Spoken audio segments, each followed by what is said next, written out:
Welcome, ladies and gentlemen, to the next episode of the 5 O'Clock Podcast, where we learn to make better decisions in life. I'm your host, Alex, and this episode is gonna be about Essentialism, Minimalism. Life is colorful in its countless details. Attentive eye can easily get lost in all its variety. So many ways to go, things to try, might even be a bit too many, don't you think? Well, at least the minimalists do think so. There is no way of finding out who and when started to think that limiting your possessions to your necessities is a good thing. But we see the idea threading through almost all the religions and spiritual practices, philosophies, and even modern therapies. And no wonder. According to the latest researches about human brain, it can at once surely handle 1 to 4 objects that require concentration. We touched this already while learning about the flow state, so I'll put a little more details here. The study, published in April 2008, shows that the so-called working memory, temporarily stored info used in the current activity, can effectively manipulate up to 4 items at best, often fewer.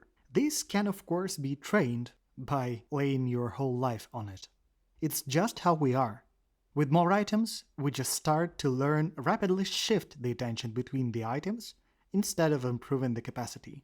And ultimately, we lose our concentration and cannot even force our brain to stick to a singular activity for longer than a few minutes.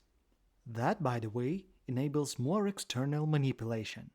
And we get bombarded with mails, notifications, messages, calls, colors, smells, and whatnot. A troubled, unsettled mind is driven by the loudest and the latest. It might be good amidst a fist fight, but this way we lose the big picture. And do we want it? No, unless we value our plans, of course, and are at least somewhat mature. Well then, how do we stop wiggling and get back into the pilot's seat? As Greg McKeown names it in the title of his book, the disciplined pursuit of less is the way to go. This can be done by achieving the following 3 steps, not easy. Step 1. Reduce your commitments to 0, at least for now. Step 2. Think over what things you would want in your life and what you would better not. Step 3. Pick as few essentials as it is humanly possible and stick to them. Now in details. Step 1. You can reduce your commitments in 4 ways. 1. Completing. 2. Delegating. Arrange it done for you and not by you. 3. Quitting. 4. Declining. Say no when you feel it with your heart. Step 2. This requires some tranquility and thought. But after all, deep inside, we all know who we are ready to become, which just needs effort. And we all know what things we'd absolutely hate to see in our lives. It's not complicated. Rather, it's difficult. Because one has to be sincere with oneself. Well, at least it only has good long-term results. Step 3. Now that we have recalled who we want to be, let's carefully pick the absolute necessities for that. For me, this includes my big purpose in life, means of living healthy and well off, way of providing resources and energy for that. And that's it.